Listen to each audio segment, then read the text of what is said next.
বাবা মারা যাওয়ার পরে জমি জমা ভাগাভাগি নিয়ে ঝগড়া করে, সোনা দানার টাকা পয়সা নিয়ে ঝগড়া করে। আপনি মরে যাবেন, আজই সন্তান ঝগড়া করবে, আমার আব্বা ব্যাংকে এত টাকা রাখছিল, জমিনে এত টাকা দিয়েছিল, ঝগড়া করবে। এই জন্য কিছু টাকা আল্লাহর রাস্তে দান করে দিয়ে যান। বলে হুজুর দান কেন করব? মসজিদে রেখে দিয়ে যান। মসজিদে কেন রাখবেন? আপনি 10,000 টাকা যদি মসজিদে দিয়ে চলে যান, তাহলে যতদিন আজান হবে ততদিন আজানের নেকি আপনার আমলনামায় যাবে, যতদিন নামাজ হবে ততদিন নামাজের নেকি আপনার আমলনামায় যাবে। ওই মসজিদে যারা দোয়া করবে সমস্ত নেকিগুলি আপনার আমলনামায় যাবে। ওই মসজিদে যারা আপনার কোরআন তেলাওয়াত করবে ওই নেকিগুলি আপনার আমলনামায় যাবে। ওই মসজিদে যারা জিকির করবে ওই জিকিরের নেকি আপনার আমলনামায় চলে যাবে। একসাথে বলবেন আল্লাহু আকবার। এটার নাম হচ্ছে সদকে জারিয়া। সদকে জারিয়া। আমি আপনি কবরে চলে যাব কিন্তু জারিয়া বন্ধ হবে না। আল্লাহ নবী বললেন এই জন্য আমার উম্মতকে উম্মতে মারহুমা বলা হয়। সাহাবীরা বলেন হুজুর মারহুমা কি? বলে মারহুমা হলো আমার উম্মত গুনাহ নিয়ে কবরে যাবে কিন্তু হাসরের ময়দানে নেকি নিয়ে উঠবে। হুজুর এটা কি করে সম্ভব?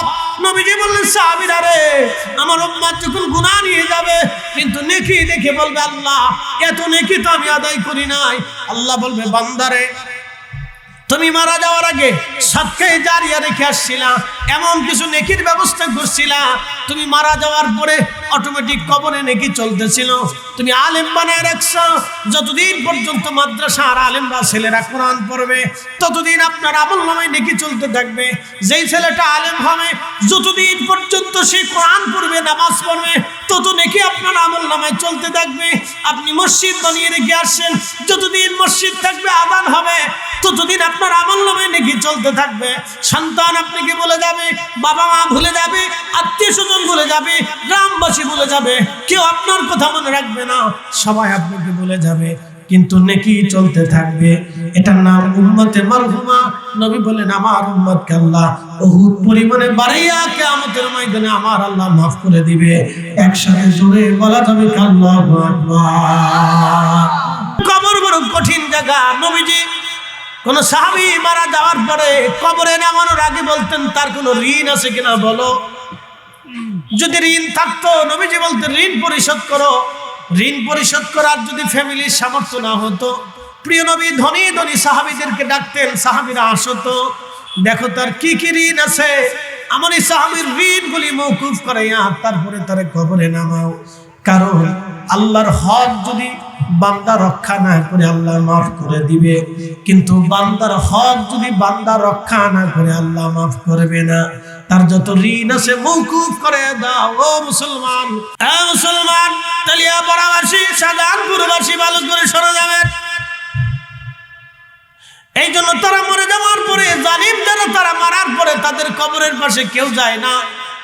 চেঙ্গিস খান মরে গেল, 2 কোটি মানুষ মেরে ফেললো তার রাজত্ব বাঁচানোর জন্য। চেঙ্গিস খান পৃথিবীতে তার সমাধি আজও পর্যন্ত খুঁজে পাওয়া যায় না। কারণ চেঙ্গিস জানতেন আমার সমাধি যদি দুনিয়ার মানুষ জানে তাহলে আমার সমাধির মধ্যে মানুষ এসে পেশাব করবে। হিটলার মরে গেল, নিজে আত্মহত্যা করে হিটলার মারা গেল। হিটলার নিজের সমাধির খোঁজ দিয়ে গেল না, কারণ হিটলার জানে আমার সমাধির কাছে এসে মানুষ পেশাব করে যাবে। আজকে আবু জাহেল মরে গেছে, আবু জাহেলের বাড়ি হাজিরা যায় পেশাব পায়খানা করে। কবরের স্মৃতি পর্যন্ত মুছে যাবে, হারিয়ে যাবে, কিন্তু শাহজালাল ইয়ামানি এখনো আছে। প্রিয় উপস্থিতি হাজিরিন, হযরত মুসা কালিমুল্লাহ কবরের ভিতরে রাউযা শরীফের ভিতরে দাঁড়িয়ে দাঁড়িয়ে নামাজ পড়ে। মারারতু বিমুসা ওয়া হি ইউসাল্লি ফি কবরিহি। প্রিয় নবী আসার 2000 বছর আগে হযরত মুসা কালিমুল্লাহ দুনিয়া থেকে তিরোধান নিলেন। 2000 বছর পরে নবী রাস্তা দিয়ে যাচ্ছেন, দেখেন মুসা তখনও নামাজ পড়তেছে। তার মানে নবীরা শুধু রওজা শরীফে মরেই থাকে না, নবীরা তাদের আপন আপন রওজা পাকে নামাজ পড়ে। কথা ঠিক কি না? শুধু কি নবীরাই শেষ, আল্লাহর ওলিরাও নামাজ পড়ে। হযরত আব্দুল্লাহ ইবনে আব্বাস বলেন কোন এক সফর থেকে যাচ্ছিলাম, প্রিয় নবীজি আমাদেরকে তাবু গাড়তে বললেন। সন্ধ্যা নেমে গেল, তাবু গাড়লাম আমরা। এশার নামাজ পড়ার পরে আমি জানতাম না এখানে কোনো কবর আছে, কিন্তু আমি ইবনে আব্বাস কবরের উপরে তাবু গাড়লাম। কবরের উপরে তাবু গাড়ার পরে আমি কবরের উপরে বিছনা করলাম, কবরের উপরে শুয়ে পড়লাম। হযরত আব্দুল্লাহ ইবনে আব্বাস বলতেছেন, আমি শুয়ে পড়ার পরে লক্ষ্য করলাম কবরের ভিতর থেকে একজন আল্লাহর বান্দা কোরআন তেলাওয়াত করতেছে। হাজিরিন, হযরত আব্দুল্লাহ ইবনে আব্বাস বলেন, আমি দেখলাম কবরের ভিতর থেকে কোরআনের আওয়াজ আসে, সূরা মুলক তেলাওয়াত করতেছে। হাত্তা খাতামাহা, একবারে শেষ পর্যন্ত কোরআন পড়তেছে। আমি আশ্চর্য হলাম, কবরের ভিতরে কোরআন তেলাওয়াত হয়। কবরের ভিতরে কোরআন শরীফ শুনে আমি আশ্চর্য হয়ে গেলাম। কোরআন শরীফ তেলাওয়াত শুনতে লাগলাম। হাত্তা খাতামাহা, একবারে শেষ পর্যন্ত কোরআন শরীফ পড়তে লাগলো। ফজরের আজান পড়ে গেল। আজান পড়ার পরে আমি নামাজে গেলাম, প্রিয় নবীজির সাথে নামাজে দাঁড়াইলাম। ফজরের নামাজ শেষ হয়ে গেল। আল্লাহর নবীকে জিজ্ঞেস করলাম, ইয়া রাসূলুল্লাহ, আল্লাহর কসম করে বলি কবর আছে আমি জানতাম না। আমি কবরের উপরে তাবু গাড়লাম, ওইখানেই বিছনা করলাম, শুয়ে পড়লাম। হুজুর, যখন শুয়ে পড়েছি লক্ষ্য করলাম কবরের ভিতর থেকে একজন আল্লাহর বান্দা কবর শরীফ থেকে কোরআন শরীফ পড়তেছে, সূরা মুলক পড়তেছে। ইয়া রাসূলুল্লাহ, বিষয়টা বুঝলাম না। নবীজি বললেন, হে সাহাবী, তুমি ভুল শোনো নাই। খেয়াল মানিয়া খেয়াল মুনজিমা তুনজিহি মিন আযাবিল কবর।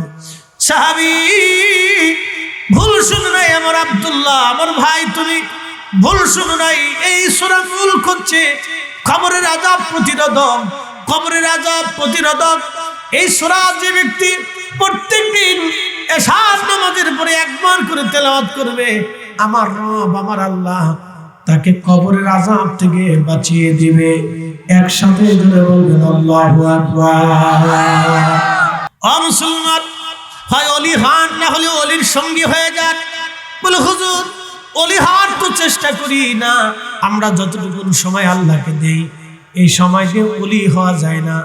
অন্তত ওলি হতে না বলে ওলির সঙ্গী হয়ে যান। বলে হুজুর, কারণ কি? আমি মালয়েশিয়াতে মালাক্কা সাগরের ভিতরে ছোট্ট একটি দ্বীপ পোলাও বুসারে হুজুর গৌসে পাকের আওলাদের মাজার আমি জিয়ারত করতে গেলাম। মালয়েশিয়ার মাহফিল শেষ করে আল্লাহু আকবার, সাগরের ভিতরে ছোট্ট একটা দ্বীপের মধ্যে 900 বছর আগে উনি এখানে খানকা করেছিলেন। সেই মসজিদের মেহরাবটা এখনো আছে। আমি শুনে দেখে আশ্চর্য হলাম। মালয়েশিয়ার সেই মসজিদে আজানের আগে দুরূদ শরীফ পড়লো, প্রায় 15 মিনিট পর্যন্ত দুরূদ শরীফ পড়লো। আপনারা তো 1 মিনিট পড়েন, আমি 15 মিনিট পর্যন্ত দুরূদ শরীফ পড়তে দেখেছি আজানের আগে। শুধু আমাদের বাংলাদেশে গুতাগুতি, আজানের আগে দুরূদ শরীফ পড়লে আরেক দলে সেরকম ধর্ম চলে গেল। শুনে যাবেন ভালো করে ভাই আমার, 15 মিনিট পর্যন্ত আজানের আগে দুরূদ শরীফ আমি তেলাওয়াত দেখেছি। তারপরে মুয়াজ্জিন সাহেব আজান দিলেন, জোহরের নামাজ পড়লাম। নামাজ পড়া শেষ, ভেবেছিলাম শুধু ভারতে, পাকিস্তানে, বাংলাদেশে বুঝি মিলাদ হয় না। দেখলাম ওইখানেও মিলাদ শরীফ শুরু হয়ে গেল। আমরা একসাথে মিলাদ শরীফ পড়লাম ইমাম সাহেবকে নিয়ে। মারহাবা কইলেন না? শুধু বাংলাদেশি আছে, বন্ধ করতেই হবে। হুজুরকে যদি দাওয়াত দেয়, হুজুর আসেন আমার বাড়িতে মিলাদ, কয় না আপনার বাড়ি মিলাদ পড়ালে দাওয়াত নিব না। কিন্তু ঘুষ করে যখন হুজুরের দাওয়াত দেয়, তখন আর হুজুর কয় না আপনি ঘুষ খান, আপনার বাড়ি দাওয়াত নেব না। আল্লাহর নবী বলেন, সাহাবীরা, প্রত্যেকদিন এশার নামাজের পরে কেউ যদি সূরা মুলক তেলাওয়াত করে, রব্বুল আলামিন খুশি হয়ে তার কবর আযাব থেকে তারে বাঁচায় দেয়। দুনিয়ার সব মানুষ আপনাকে কবরে রাখবে। আহা, এই প্রচন্ড শীতের মধ্যে আপনাকে কবরে রেখে চলে আসবে। বৃষ্টি হবে, তুফান হবে, ঝড় হবে, কবরে রেখে চলে আসবে। মানুষের জীবনে আছে কি? বিজ্ঞান বলেছে মানুষ বেঁচে থাকাটা আশ্চর্য, মরে যাওয়াটা কোনো আশ্চর্য না। ম্যান ইজ মর্টাল, মানুষ মরে যাবে, মানুষ মরণশীল, এটা চিরসত্য। কিন্তু বেঁচে থাকাটা আশ্চর্য। মানুষ বেঁচে থাকা আশ্চর্য। আপনার আমার মাথার ভিতরে চিকন চিকন রগ আছে, জালের মতো রগ, লক্ষ লক্ষ রগ ব্রেনের ভিতর দিয়ে চলমান আছে, একটা দুইটা না, লক্ষ লক্ষ রগ। এই রগের ভিতর দিয়ে রক্ত পাস হয়, রক্ত সার্কুলেশন হয়, চলাচল করতে থাকে ব্লাড। যখন রক্ত বাধাগ্রস্ত হয় তখন ভিতরের একটা ছোট্ট রগ যখন ফেটে যায়, রক্ত ছড়িয়ে যায়, এটাকে বলা হয় ব্রেন স্ট্রোক। মানুষ ব্রেন স্ট্রোক করার সাথে সাথে হয় সে মারা যায়, নতুবা বেঁচে থাকলেও অ্যাবনর্মাল হয়ে যায়। মুসলমান মানুষের ব্রেন স্ট্রোক হয়, হার্ট স্ট্রোক হয়। হার্টের ভিতরে সূচের আকার মতো চিকন চিকন রগ আছে, এর ভিতর দিয়ে রক্ত পাস হয়। প্রত্যেক সেকেন্ডে হাজার হাজার বার রক্ত পাস হয়, মিনিটে লক্ষ লক্ষ বার রক্ত পাস হয়। একবার রক্ত যদি বাধাগ্রস্ত হয় তখন মানুষ হার্ট স্ট্রোক করে। হার্ট স্ট্রোক করে প্রচন্ড ব্যথা সৃষ্টি হয়, মনে হচ্ছে বুক একেবারে ভেঙে চুরে নিয়ে চলে যাচ্ছে। তখন লোকটাকে হসপিটাল নিয়ে দ্রুত গতিতে ইনজেকশন মারা হয়। একেবারে হায়ার মানে পাওয়ারফুল ইনজেকশন দেওয়ার সাথে সাথে তার রক্তগুলি পাতলা হয়ে যায়, নরম হয়ে যায়। তখন এই রক্ত চলাচল সঞ্চালন আস্তে আস্তে ধীরে ধীরে ধীরে ধীরে বাড়ে, কিন্তু জীবনেও আর কোনোদিন সে সুস্থ হয় না। খুব আদর করে খাওয়াবে, একটা কাপড় কিনে দিয়ে বোন যা আসলে পরে দেখ, মানে মনে চিন্তা করে ভাই ছাড়া তো আমার আর কেউ নাই, মা মরে গেছে, বাবা মরে গেছে। ভাইয়ের সাথে যদি মামলা মোকদ্দমে জড়ায় যায়, সালিশ দরবারে চলে যায়, তাহলে ভাই তো আমারে কোনোদিন দরজার সামনে আর আসতে দেবে না, ভাই পুত্রাও কোনোদিন জায়গা দিবে না। আমার ভাই ছাড়া তো আর দুনিয়াতে কেউ নাই। বোনটাও বাধ্যতামূলক কোনো কারো কাছে বিচার দেয় না, শুধু খালি এসে বলে ভাই দিবি না দিবি না দিবি না, বলতে বলতে দেবানি দেবানি বলে 30 বছর পার করেছে। আপনারা বলেন তো, এই পুরুষটা 30 বছর ধরে তার বোনের জমি মিটাই দিল না, 30টা বছর ধরে কোন ওয়াক্ত নামাজ তার হয়েছে? আমাকে বুঝান, বুঝান আপনি কোন ওয়াক্ত নামাজ হয়েছে, বুঝান। তাহলে বোঝা গেল আমরা এখনো পর্যন্ত মানুষই হতে পারি নাই। মুসলমান তো আরো ঊর্ধ্বের জাত। কবরের হালত কি হবে আপনি আমাকে বোঝান। কবর বড় কঠিন জায়গা, এটা আগামী দিনও আপনার জীবনে আসতে পারে, আমার জীবনে আসতে পারে। এই জন্য মানুষ হতে হবে। আল্লাহর নবী ঘুমিয়ে আছেন, জিবরাইলকে পাঠানো হলো। জিবরাইল আমিন প্রিয় নবীজির কাছে আসলেন, নবীজি তখনও ঘুমানো। এখন প্রশ্ন রাখতে পারেন, নবী ঘুমায়, কিন্তু নবী কি করে দেখে? আল্লাহর নবী যখন ঘুমাইতো নবীজি বলতেন, আমার চক্ষু ঘুমায় না, ইয়ানামু কালবি, আমার কালব ঘুমায় না, আমার কালব সব সময় জাগ্রত থাকে, জিন্দা থাকে। একবার আওয়াজ তুলে বলা যাবে কি ইয়া রাসূলুল্লাহ? জিবরিল আমিন এসে নবীকে ঘুম থেকে উঠাইলেন। ঘুম থেকে উঠাইয়া জিবরাইল নবীজিকে বাহিরে নিয়ে গেলেন, সিনা সাফ করানো হলো। গলার এখানে নিম্ন জায়গাতে দেখবেন একটা সুন্দর জায়গা আছে, নরম তুলতুলে নরম। এই নরমের নিচ থেকে ফেরে একবারে নাভি পর্যন্ত ফেরে। প্রিয় নবীর কালব মোবারক বের করে এনে জমজমের পানি দিয়ে ধৌত করা হলো। ইমাম সুয়ুতি আল কিসাতুল বেসরা কিতাবের মধ্যে তিনি লেখেন, আল কিসাতুল বেসরা ইসরা কিতাবের মধ্যে তিনি লিখতেছেন, আল্লাহর বেহেশত থেকে খাজিনা জিবরাইল আমিন খাজিনা নিয়ে আসলেন। খাজিনা পরে এলেম আনলেন, হিকমত আনলেন, এলেম আনলেন, হিকমত আনলেন। এই এলেম এবং হিকমত খানা নবীজির কালব মোবারকের মধ্যে ঢুকিয়ে দিলেন। ঢুকাইয়া নবীজি বললেন, আমার কালব বাবার জিবরাইল আমিন জায়গা মতো স্থাপন করে আমার বক্ষ মোবারক জিবরাইল সেলাই করে দিলেন। একসাথে জোরে বলেন আল্লাহু আকবার। প্রিয় নবীজির কালব মোবারক পরিষ্কার, নবীজির কালব মোবারক আবার সেলাই করে দেওয়ার পরে কালবের ভিতরে ইলম এবং হিকমত ঢুকিয়ে দেওয়ার পরে আল্লাহ বলেন, আলাম নাশরাহা লাকা সাদরাক ওয়া ওয়াদা'না আনকা বিসরাকাল্লাযী আনকাদা যাহরাক। নবীজি, আমি আপনার কালকে সম্প্রসারণ করে দেইনি, কালবের দরজাকে উন্মুক্ত করে দেইনি ইয়া রাসূলুল্লাহ, আমি আপনার কালবের দরজা উন্মুক্ত করে দিলাম। ভাই আমার, আল্লাহ নবীর কালবের দরজা আল্লাহ খুলে দিলেন। এখন প্রশ্ন করেন, জবাব দিবেন যে নবীর কলবের ভিতরে রব্বুল আলামিন এত ইলম ঢুকিয়ে দিলেন, সেই নবীজির ইলম নিয়ে যারা প্রশ্ন তোলে। শাহজাহানপুরবাসী ভালো করে শুনে যাবেন, প্রিয় নবী বললেন বোরাক আনা হলো আমার জন্য। বোরাক আনার পরে আমি বোরাকের পিঠে চড়বো। ঠিক এমন সময় বোরাক লাফালাফি করে জিবরাইল ডাক দিলে, বোরাক তুমি কি জানো তোমার পিঠের উপর আজকে কে চড়বে? বোরাক যাকে আল্লাহ নিজে দামাত করেছেন দিদার এলাহি দেওয়ার জন্য। বোরাক থামো, তোমার পিঠে কখনো এত দামি মেহমান কোনোদিন চড়ে নাই, আর কোনোদিন তোমার পিঠে এমন দামি মেহমান চড়বে না। নবী বললেন, বোরাক ভয়ে চুপসে গেল, শরীর থেকে ভয়ে ঘাম বের হতে লাগলো বোরাকের। আহা, আমি বোরাকের পিঠে চললাম, বোরাক রওনা দিল। বারকুন থেকে বোরাক বিদ্যুৎ গতিতে চলমান বোরাক। চোখের দূরত্ব যত দূরে যা, বোরাকের কদমের দূরত্ব ছিল তত দূরত্ব। নবীজি বলেন, আমি যাচ্ছি বোরাকের পিঠে চড়ে। এমন সময় দেখলাম মুসা নবী নিজ কবরের ভিতরে, রওজা শরীফের ভিতরে। মারারতু বিমুসা ওয়া হুয়া ইউসাল্লি ফি কবরিহি, কবরের ভিতরে মুসা কালিমুল্লাহকে দেখলাম, তিনি দাঁড়াইয়া দাঁড়াইয়া নামাজ পড়তেছে। না না, একসাথে জোরে বলেন আল্লাহু আকবার। আমাদের দেশের অনেক ভাইরা বলে মানুষ মরে গেলে শেষ। মানুষ মরে গেলে কি শেষ? হ্যাঁ, মানুষ মরে গেলে শেষ না তো। এটা ভ্রান্ত বিশ্বাস, এটা নাস্তিকদের বিশ্বাস। নাস্তিকরা বলে মানুষের মৃত্যুর পর আর কিচ্ছু নেই, অর্থাৎ ভোগ আনন্দ দুনিয়ার থেকে করে যাবে। এই জন্য ওরা বিয়ে করার আগে ওদের বাচ্চা হয়। বুঝতে পারছেন? এবার বুঝেন যে ওরা কি পরিমাণে দুনিয়াতে আনন্দ করে। বিয়ে করার আগে বাচ্চা হয়, ওরা কিছু মনে করে না। নাস্তিকরা তাদের বিশ্বাস যে মানুষ মরে যাওয়ার পরে আর কিচ্ছু নেই। কিন্তু ইসলামী আকীদা কি? মানুষ মারা যাওয়ার পরে তার আরেকটা জিন্দেগি আছে। আচ্ছা বলেন, প্রশ্ন করি, মানুষ যে যখন মারা যায় তখন কি দেহ নিয়ে যায় না রুহু নিয়ে যায়?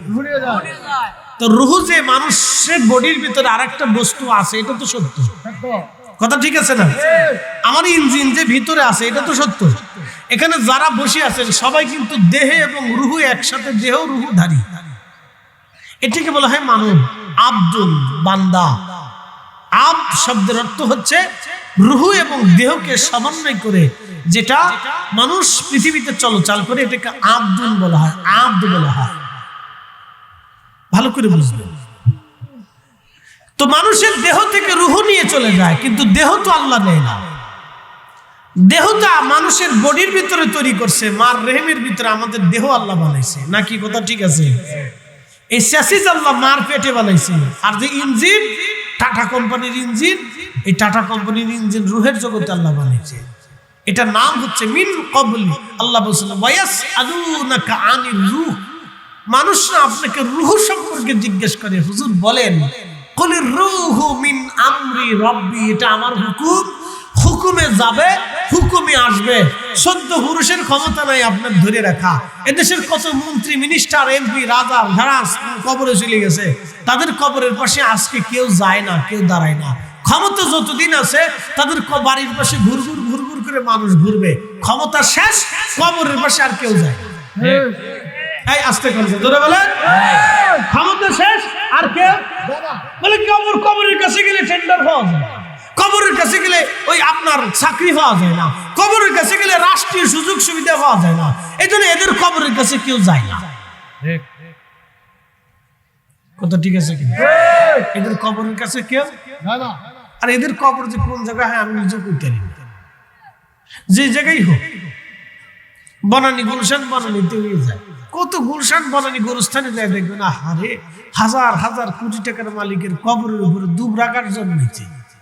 ইস, টাকার অহংকারে বেটা মানুষে মানুষ মনে করতো না, মানুষে মানুষ মনে করতো না। জোর করে কতজনের জমি দখল করে নিয়ে গেছে। জমি দিলি নালি জীবন দিবি, দিলি দিলালি চলে যা, টাকা পাবি না। ডাকে নিয়ে ঘরের ভিতরে বসে সামনে অস্ত্র রেখে দিয়ে সই করে দিয়ে যা। নিরুপায় হয়ে কত মানুষ সিগনেচার দিয়ে চোখের পানি ফেলতে ফেলতে চলে আসছে। বলেন তো ওই বেটা আজকে কবরে চলে গেছে, ওর চোখের পানি আজকে মুছবে কেনা? হ্যাঁ, কে বুঝবে ওদের চোখের পানি? বলেন কত হাজার বছর চোখের পানি ঝরবে আপনি বুঝে নেবেন। কত কোটি বছর চোখের পানি ঝরবে এবার বুঝেন।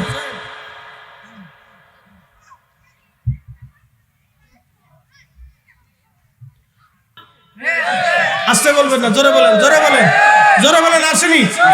তার অস্তিত্ব আসেনি? শাহজালালের অস্তিত্ব আসেনি? কিন্তু 700 বছর আগে দেশের আমির ওমরা যারা ছিল তাদের নীতি নাই, তাদের রাজত্ব নাই, জমিদারি নাই, কিন্তু 360 জন অলির অস্তিত্ব এখনো বাংলার জমিনে আছে। এর থেকে বোঝা যায় অলিরা আগেও ছিল, অলিরা এখনো আছে, আগামীতেও অলিরাই থাকবে। কথা বলেন ঠিক না বেঠিক? অলিরাই থাকবে, এটা অলিদের জমি, অলিরা টিকে থাকবে। রাজত্ব চেঞ্জ হবে, আমির ওমরা আসবে, বহুজন আসবে, বহুজন হারিয়ে যাবে, কিন্তু ওনারটা এইভাবেই টিকে থাকবে, ওনার অস্তিত্ব টিকে থাকবে। বাকিদের অস্তিত্ব পৃথিবী থেকে নিশ্চিহ্ন হবে।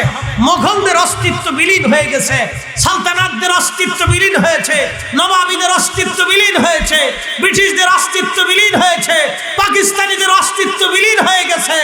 এরপর স্বাধীনতার পর থেকে এখন দল বেদল বহু দল আসবে যাবে। 100 বছর পরে হয়তো এই সমস্ত দল বেদলদের অস্তিত্ব বাংলার জমিন থেকে বিলীন হয়ে যাবে, কিন্তু কাদেরিয়া, চিশতিয়া, নকশবন্দিয়া, আহলে সুন্নাত ওয়াল জামাতের অস্তিত্ব তখনও সূর্য যতদিন আকাশে উঠবে ততদিন এই অস্তিত্ব জানান দিতে থাকবে, মুসলমানদের হৃদয়ে হৃদয়ে থাকবে। কথা বলেন না কেন? বুঝতে অসুবিধা হয় না? পরিসংখ্যান মিলিয়ে নিয়ে যে আমি কথা ঠিক বললাম না ভুল বললাম, পরিসংখ্যান মিলিয়ে নিয়ে, পরিসংখ্যান মিলিয়ে একসাথে বলবেন আল্লাহু আকবার। ওলিরা কি করে? ওলিরা ইবাদত করে। বলে হুজুর তাদের ইবাদতের প্রয়োজন কি আছে? আপনাদের কেমন হাদিস শুনেন? সূরা মুলক দেখবেন, সূরা মুলক 30 আয়াত বিশিষ্ট একটা সুন্দর সূরা কোরআনুল কারীমে। সূরা মুলকের মুকদ্দমাতে তাফসীরের ভিতরে আসছে এই সূরা মুলকের ফজিলত সম্পর্কে আসছে। সাহাবী রাসূল, খাদিম রাসূল, সাহাবী রাসূল নবীজির চাচাতো ভাই হযরত মুফাসসির কোরআন রাইসুল মুফাসসিরিন আব্দুল্লাহ ইবনে আব্বাস। কেন সুবহানাল্লাহ আসতে হবে? কেন জোরে বলেন সুবহানাল্লাহ। ও আদম রে পাক ধরিয়া গেছে দাড়ি, দন্ত বাসে গোটাচারি, শরণ জারি গিয়াছে করিয়ারে সোনার আদম, জিন্দেগি তোর যায় ফাঁকি দিয়া। একদিন মাটির ভিতরে হবে ঘরে, মন আমার কেন বান্ধ দালান ঘর, মন আমার কেন বান্ধ দালান ঘর।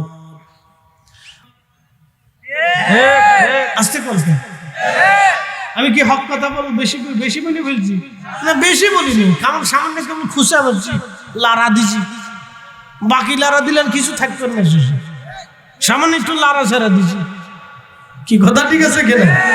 মিলাদের দাওয়াত দিলে হুজুর নাসর নেবে না কেন? মিলাদ পড়াইলে আপনার ভাই দাওয়াত নিত না। ঘুষ করে যখন দাওয়াত দেয় তখন মুরগার রান কেলকালে সেলসালে তখন এর কয় না যে আপনি ঘুষ খান, আপনার ভাই দাওয়াত নিতাম না। আল্লাহর কসম করে বলি, এদেশের সব আলেমরা যদি এক জায়গায় বসে সিদ্ধান্ত নিত যে এদেশে যারা ঘুষ খায় ওদের জানাজা আমরা পড়াবো না, ওদের দাওয়াত নেব না, ওদের টাকা কোনো মসজিদ মাদ্রাসায় আমরা কাজে লাগাবো না, আল্লাহর কসম করে বলি বাংলাদেশে 100% ঘুষের ভিতরে 95% ঘুষ নাই হয়ে যেত। এরা আছে খালি মিলাদের পিছনে, আজানের আগে দুরুদের পিছনে, দুয়ার পিছনে, ফাতিহার পিছনে, মানুষ জিকিরের মাহফিল দিছে এদের পিছনে, কোরআন খতম দেবে এদের পিছনে হয়ে রয়েছে। তা আর আরেক দল আছে ওই তারাবির নামাজ 8 টাকা তোর বানাইতেই হবে, মানে ও আদা জল খেয়ে লাগছে, ওরা 8 টাকার তারাবি বানাইতেই হবে। শয়তান কোথাকার। শাহজালাল ইয়ামানি মুজাররিদি যেটা আনছে এটার বাহিরে আমরা যাবো না। কোথাকার ঠিক আছে কিনা? ইসলাম তো আমরা আনি নাই, ইসলাম বঙ্গোপসাগর থেকে আসে নাই, ইসলাম শুধু ইয়ামান হয়ে মদিনাতুল মুনাওয়ারা থেকে এজাজত নিয়ে মক্কাতুল মুকাররমা হয়ে দিল্লি হয়ে শাহজালাল ইয়ামানি মুজাররিদি বাংলার জমিনে 360 জন ওলিকে নিয়ে এসেছিলেন। আমাদেরকে যেই কালেমা, যেই ঈমান, যেই আকীদা, যেই ইসলাম দিয়েছে এর বাহিরে আমরা সুল পরিমাণ যাব না, যাব না, যাব না। হাত উঁচু করে বলো ঠিক না বেঠিক? আরে রিসালাত আহলে সুন্নাত ওয়াল জামাত, আরে তাকবীর। কিছু লারা দিছি, বেশি বলিস একটু লারা দিছি না, বেশি বলিস একটু লারা সারা দিছি। বাকি লারা দিলে থাকবেন না কিছু, শরীরের পোশাকটাও শেষে থাকবে। আমরা বেদাতি নাকি? রসুলের আব্বা আম্মারে কাফির করে হেতে হয়েছে হক্কানি, আর আমরা রসুলের আব্বা আম্মারে জান্নাতি মনে করে আমরা হয়েছি বেদাতি। বুঝতে পারছেন?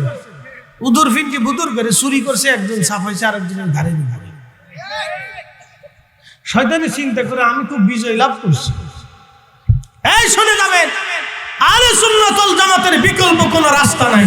আবার বলি, ওই মালিকের কসম করে যেই মালিক সূর্যকে আজকে ডুবিয়ে দিচ্ছেন, সেই মালিকের কসম করে যেই মালিক সকালবেলা সময় মতো সূর্য আবার উঠাবেন, সেই মালিকের কসম করে যেই মালিক এইখানে বৃষ্টির দিনে পানি দিয়ে, পানির বর্ষা দিয়ে এখানে মাছ চলাচল করে, সেইখানে আমরা বসে ওয়াজ করতেছি, সেই মালিকের কসম করে বলি, আহলে সুন্নাত ওয়াল জামাতের আকীদা ছাড়া কোন মা ওলির জন্ম দিতে পারে না, আর কিয়ামত পর্যন্ত কোন মা ওলির জন্ম দিতে পারবে না, এবং জান্নাতও হবে না। এবার যদি পারেন তো হিসেব করে নিয়ে আসেন। কোন বাপের বেটা যদি থাকে তো তাম দুনিয়াতে দেখান যে আহলে সুন্নাত ওয়াল জামাতের আকীদা ছাড়া কোন মা ওলির জন্ম দিয়েছে, একজন খুঁজে বের করে দেখান। সারা দুনিয়া তালাশ করে যদি আমরা দেখাইতে পারেন তো ঘড়ি বাদ দিয়ে চুরি করবো, জীবন আর কোনোদিন ওয়াজ করবো না, কানের ভিতরে বৈডিদের মতো কানের তাবুরে আনবো রাস্তা দিয়ে। দেখি কোন বাপের বেটা আছে ভোগিছ কিনা, আর চলবে না। আহলে সুন্নাত ওয়াল জামাতের বাহিরে কোন ঈমান আকীদা নাই, বাকি যা আছে সব বেদাতি। আহলে সুন্নাত ওয়াল জামাত অরিজিনাল, এটা সাহাবা কিরামের জামাত, এটা ওলিদের জামাত, খাজা বাবা আজমিরের জামাত, 360 আউলিয়ার জামাত। কথা বলে ঠিক কিনা?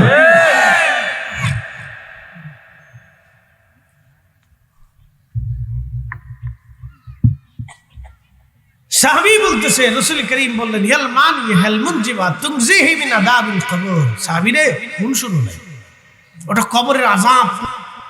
আল্লাহ একবার যদি কেউ স্টক করে পৃথিবী তার জীবনেও কোনোদিন সে সুস্থ হবে না। কোন বাপের বেটা আজ পর্যন্ত দেখায়নি যে আমি 100% পিওর সুস্থ হয়েছি।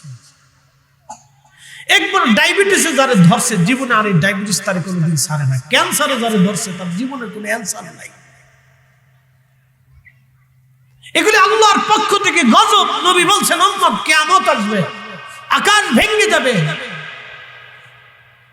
জমিন ভেঙে যাবে, পাহাড়গুলি ধরিত পশমের মতো উড়ে উড়ে চলে যাবে। ওয়াতাকুনুল জিবালু কাল ইহিনিল মানফুস, পাহাড়গুলি ধরিত পশমের মতো উড়ে চলে যাবে। এই আমার উম্মতরা শুনে রাখো, কিয়ামত আসবে, কিন্তু আসার আগে তোমাদেরকে 85টা আলামত দেখাবে।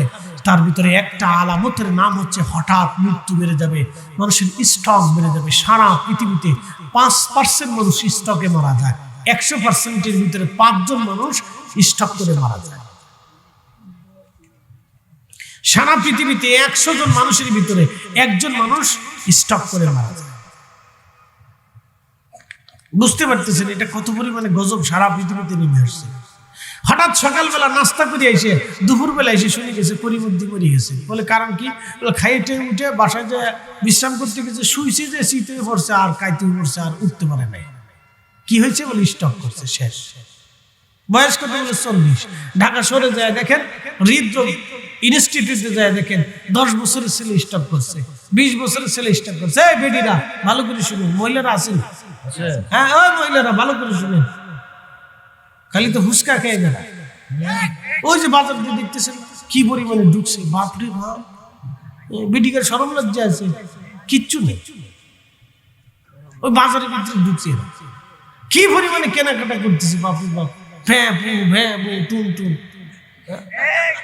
আরো ফুচকার দোকান যায় দেখেন বেচতেছে কেমন, ক্যার কেটে কেটে ছাগলের মধ্যে খাচ্ছে কেন, খালি খাইবে। এদের বুদ্ধি জ্ঞান খুব কম, বাংলাদেশের বেটিদের বুদ্ধি কম। বলে হুজুর কেমনে বলতেছেন? পৃথিবীর উন্নত বিশ্বে যায় দেখেন নারীরা উদ্যোক্তা, বড় বড় ইয়া করে, নারীরা বড় বড় বিজনেসম্যান, ব্যবসা করে, খামার করে, বড় বড় প্রজেক্ট তাদের। আর আমরা দেশের বেটিরা ঘরের ভিতরে বসে বসে চিন্তা করে শাশুড়িকে ঘর থেকে কেমনে বের করা যায়, আর ননদের ঘরের বাড়ি কেমনে ঢুকতে দেওয়া না যায়, এই চিন্তার ভিতরে মগজের ভিতরে পড়ে থাকে। শ্বশুরে কেমনে তাড়াবে, শুধু এই চিন্তা ছাড়া বেটিদের মাথার ভিতরে কিচ্ছু নাই। আর প্রতিবেশীর সাথে ঝগড়া বাঁধা, আর কোনো কাজ নেই, আর কোনো কাজ নেই। আর স্বামী যদি বিদেশ থাকে তাহলে স্বামীর জান শেষ করে চলে যাবে না। হ্যাঁ, স্বামীর জান শেষ করে চলে, ও বিদেশে থাকছে বেটা প্রত্যেকদিন স্টক করে। হ্যাঁ, প্রত্যেকদিন বেটা স্টক করে যে বউ কই গেল, কথা খারাপ কইছি, কই গেল, সবসময় অনলাইনে থাকে, ভিডিওতে দেখ কই গেলাম, মানে তার মানে বিশ্বাস নেই। কথা তো সত্য। আমি আপনাদেরকে বুঝাই, আপনাদেরকে মনে কিছু নিয়েন না। এই যে এখন প্রচন্ড শীত চলে, কুত্তার কয়টা বাচ্চা হয়? 6টা 7টা 8টা 10টা করে বাচ্চা হয় না? দেখছেন শীতের ভয়ে কোনো কুত্তা বাচ্চা রেখে পালাই চলে গেছে, খাবারের জন্য কোনো কুত্তা তার বাচ্চা রেখে পালিয়ে চলে গেছে। কুত্তা কোনোদিনও বাচ্চা রেখে পালাই চলে যায় না, শুয়োরে কোনোদিন বাচ্চা রেখে পালায় না, পাখিরা কোনোদিন বাচ্চা রেখে পালায় না, বিড়ালে বাচ্চা রেখে পালায় না। কিন্তু অতবাগা নারী তার বাচ্চা রেখে অন্য পুরুষের হাত ধরে পালাই চলে যায়। বেটিরা তেমন খুব সেত আছে, হুজুর আমরা এত সময় বালায় হয় বাসমতি দিল না, এই হুজুরের দাওয়াত আর দিতাম না, এত লেগে রাখতাম না। তাহলে যেই বেটি বাচ্চা রেখে ফালাই চলে গেল, ও মানুষ না মুসলমান কোনটা? দেখছেন ফতোয়া কিন্তু আপনারাই দিয়ে দিয়েছেন, আমি দিই। এখন আসেন পুরুষের বেলায় আসেন, খালি বেটির দোষ দিয়ে লাভ নাই। পুরুষের বেলায় আসেন, বিয়ে করছে, স্ত্রীর সাথে বেমানান হয়েছে, তালাক হয়ে গেছে, ডিভোর্স হয়ে গেছে, আগের পরে একটা বাচ্চা আছে। বাচ্চা থাকার পরে এই পুরুষে আর একটা বিয়ে করছে, করতেই পারে, ধরেন বিয়ে করছে, আপনি সাইডে করেন, অসুবিধা নেই। বিয়ে করছেন, আর একটা করছেন, ওই ঘরেও বাচ্চা হয়েছে। এই পুরুষে কি করছে, আগের ঘরের যে বাচ্চা আছে এই বাচ্চার খোঁজও দেয় না, টাকাও দেয় না, খরচও দেয় না, ভরণ পোষণ দেয় না, আদরও দেয় না, যত্নও দেয় না। সে তো তার কলিজার টুকরা সন্তান, আপনার নসলেই তো সে দুনিয়াতে আসছে। যেই পুরুষটা তার আগের সন্তানের হক আদায় করলো না, বলেন কিয়ামতের ময়দানে ওই বাচ্চা দাঁড়ায় বলবে, রাব্বি 12 বছর পর্যন্ত আমি বুঝতাম না, সাবালক হওয়ার আগ পর্যন্ত আমি জানতাম না, কিন্তু আমার এই পিতা আমার সাবালক হওয়ার আগ পর্যন্ত আমার বাবার আদর ও মোহাব্বত থেকে সে আমাকে বঞ্চিত রেখেছিল। ফায়সালা দিয়ে বেহেশতে যাইতে বলেন। আল্লাহর কসম করে বলি, এই পুরুষ, আপনাকে যদি কাবা শরীফের গিলাফ জড়িয়েও কবরে দেওয়া হয়, কাবা শরীফের পাথর দিয়েও যদি কবর বেঁধে দেওয়া হয়, কোরআন শরীফ গলায় দিয়েও যদি কবরে দেওয়া হয়, তো জান্নাত নসিব হবে না। সন্তানের হক মিটাইয়া তারপরে বেহেশতে যাইতে হবে, বুঝে তারপরে মুসলমান। সন্তানের হক মিটাইয়া বেহেশতে যেতে হবে। কয়জনেরটা মিটাবে? আমাদের দেশে কত ভাই আছে 30 বছর ধরে বোনের জমি মিটায় না, বনে আইসে ভাই দিবি না, এদিক দিয়ে বউরে চুক্তি আমার বোন আছে, রান্না বান্না করো, স্যাং মাছ নাকি লাডি মাছ করে, আমরা দেশে স্যাং মাছ, টাকি মাছ, লাডি মাছ, যে মাছের খেতার আইনে সুন্দর করে আমার বোনে আছে বক্তব্য না। মানুষ হইয়া ভবেতে আসিয়া মানুষের করিলাম কি, আমি নবী না মানিলাম কি যে ভুল করিলাম, নবী না মানিলাম কি যে ভুল করিলাম, ভস্মে ঢালিলাম ঘি। মানুষ হইয়া ভবেতে আসিয়া মানুষের করিলাম কি। আমি আপনাকে উম্মতে মারহুমা বুঝেছি, উম্মতে মারহুমা বুঝেছি যে এই মসজিদ যতদিন থাকবে একটা লোকে যাবেন না দোয়া ছাড়া, আমি আপনার কাছে টাকা চাবো না। পকেট থেকে 1 টাকাও নেব না, আপনি আমাকেও টাকা দিবেন না, কমিটিও নেবেন না। আল্লাহর ঘরের জন্য, নিজের জন্য, নিজের অ্যাকাউন্টে আল্লাহর আমানতে আপনি জমা করে যাবেন। মসজিদে যতদিন আজান হবে, যদি 100 বছর আজান হয় তাহলে 100 বছর পর্যন্ত নেকি পাবেন। যদি 500 বছর এই মসজিদ টিকে থাকে তাহলে 500 বছর পর্যন্ত নেকি হবে। যত মুসলমান সেজদা দিবে ততটা সেজদার নেকি আপনার আমলনামায় যাবে। শুধু আপনার আমলনামায় না, দেওয়ার সময় যদি মার নিয়ত করে দেন যে মা কবরে গেছে, ওই মায়ের নেকি আমলনামাতে নেকি চলতে থাকবে, বন্ধ হবে না। আপনার আমলনামাতে নেকি হবে, মান আমলনামায় নেকি হবে। যদি বলেন আব্বা আম্মার জন্য দিয়ে দিলাম, তাহলে আপনার আমলনামাতে নেকি হবে, আব্বা আম্মার আমলনামায় নেকি হবে। একটা লোকও যাবেন না, দোয়া ছাড়া যাবেন না। যেহেতু মাগরিবের অক্ত সময় আমাদের বেশি হাতে নেই, 10, 15, 20 মিনিট সময় আছে, আমি আপনাদের কাছে চাবো আল্লাহর হস্তে, আল্লাহর ঘরের জন্য অনেক ইট এবং সিমেন্টের প্রয়োজন। কেউ আছেন যে বলবেন হুজুর আমি 20 বস্তা সিমেন্ট আল্লাহর ঘরের জন্য নিজের হাতে বরাদ্দ করব, 20টা বস্তা সিমেন্ট। একজন ব্যক্তি, আল্লাহর নবী, ফাতেমা, আলী, হাসান, হুসাইন, এই 5 জন। এই যে যেই মাটির উপরে আপনি বসে আছেন, 100 বছর পরে আমরা এই মাটির উপরে থাকবো সবাই, তাহলে মাটির নিচেই চলে যাবে। তো চলে তো যাবে আল্লাহর কাছে, তো কি নিয়ে যাবে? মেহশর কায়েম হয়ে যাবে। যে সূর্যটা আজকে দেখতেছেন সুন্দর আবহাওয়া দিয়ে আপনাকে মিষ্টি আলো দিচ্ছে, সেই দিনই সূর্য মিষ্টি আলো দিবে না। সেই সূর্যটা মাথা থেকে 1 থেকে 1.5-2 কিলোমিটার উপরে থাকবে, সূর্যের তাজাল্লি থাকবে 70 গুণ। যেই সূর্যটাকে এখন আপনি মিষ্টি দেখতেছেন, এই সূর্যটা 200 কোটি ডিগ্রি সেলসিয়াস তাপমাত্রা। এই সূর্যের ভিতরে প্রত্যেক ঘন্টায় 1 লক্ষ কিলোমিটার বেগে ঝড় হয়। মাত্র 250 কিলোমিটার বেগে ঝড়ে বাংলাদেশের 1965 থেকে 70-এর দশকের ভিতরে একটা মহাপ্রলয়ঙ্কারী ঝড় হয়েছিল। দক্ষিণবঙ্গে 5 লক্ষ মানুষ সেই টর্নেডোতে মারা গেছে। 1991 সালে একটা ঝড় হয়েছিল, মাত্র 200 কিলোমিটার বেগে ঝড় হয়েছিল। সেই 200 কিলোমিটারের ঝড়ে 1,91,000-এর মতো মানুষ মারা গেছিল 1991 ঝড়ে। সিডরের সময় মানুষ মারা গেল। সেই সিডরের 1 মাস পরে আমি সেই পটুয়াখালীর গলাচিপা থানা মাহফিল করতে গেছি। ওইখানের গলাচিপা ঢুকার আগে একটা নদী আছে। লোকেরা বললো হুজুর এই নদী দিয়ে হাজার হাজার লাশ ভেসে গেছে। সরকার বলছে 3-4 হাজার লোক মারা গেছে, কিন্তু ওনারা বললেন যে আমরা শত শত লাশ তো এই নদী দিয়ে ভেসে যেতেই দেখেছি। কোন মায়ের সন্তান ভেসে চলে গেছে হিসাব, বুঝতে পারছে? পরে উপস্থিতি। আর এই সূর্যটার ভিতরে প্রত্যেক ঘন্টায় ঝড় হয়, আগুনের ঝড় 1 লক্ষ কিলোমিটার বেগে। ওই ঝড়টা যদি পৃথিবীর দিকে আল্লাহ ধেয়ে পাঠায় দেয়, পৃথিবীর কোন শক্তি আছে ঝড়টা ফিরাবে? একসাথে বলেন ফিরাবে? কিন্তু আমাদের রাসূলকে আল্লাহ এমন এক মর্যাদা দিলেন, ডুবন্ত সূর্যটাকে আল্লাহ রাসূল হাতের আঙ্গুলের ইশারা করলেন উঠে যাও। আমার আলী নামাজ পড়ে নাই, সূর্য কাঁপতে কাঁপতে আবার জায়গায় উঠে গেল। একসাথে বলবেন আল্লাহু আকবার। আমরা সেই নবীর উম্মত, আমরা সেই নবীর উম্মত, কিন্তু হতভাগা উম্মত রাসূলের মর্যাদা নিয়ে বিতর্ক করে। এ রাসূলের মর্যাদা বুঝাইতে হলে আমাদেরকে বুঝাইতে বুঝাইতে জিহ্বা পর্যন্ত বের হয়ে আসে, তারপরে এই জাতি বুঝতে চায় না। অসহায় হতভাগা জাতি, কেমনে বুঝাইতাম বলে? আহলে সুন্নাত ওয়াল জামাত হক প্রমাণ করতে আমাদের কত ওয়াজ করা লাগে, তারপরে মানুষের হৃদয়ের ভিতরে আঘাত করে না। মাকালের ফল দেখতে ভালো, উপরে লাল নীল ভিতরে কালো, ঠিক কিনা? মাকালের ফল দেখতে ভালো, উপরে লাল নীল ভিতরে কালো। ওরে সারা জীবন এমনি গেল দয়াল, সারা জীবন এমনি গেল, খাইতে আমরা পারলাম না। যার ভিতরে নাই রাসূলের প্রেম, তার সাথে ভাব রাইখো না, ঠিক কিনা?